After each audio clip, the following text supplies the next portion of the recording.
Last year, a former colleague of mine started spreading false and damaging rumors about my work. He not only publicly offended me especially, but also tried to undermine my reputation among colleagues.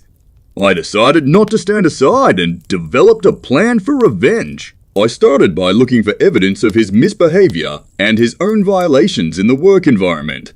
I have accumulated enough information to have an advantage in future conflicts. Then I decided to use his weaknesses against him. I created an anonymous Reddit account and started posting stories about his misbehavior at work. I did not give his name, but the presentation was so detailed that other colleagues immediately understood who he was talking about. Soon I had an army of allies who also became aware of his transgressions and were ready to support the campaign of revenge. We gave him trouble one after another. I used my evidence to win discussions and get him to make excuses. As a result, a former colleague began to treat me very badly and was disappointed in himself.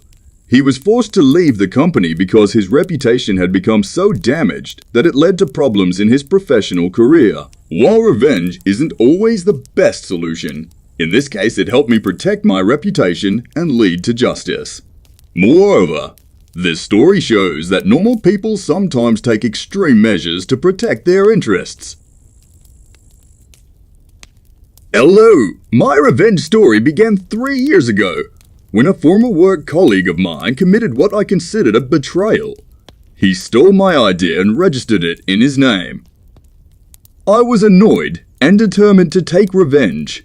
I began to collect all the evidence that it was I who came up with this idea. I carefully wrote down all the dates when we discussed this project and where I described my ideas. I also found witnesses who could confirm my authorship.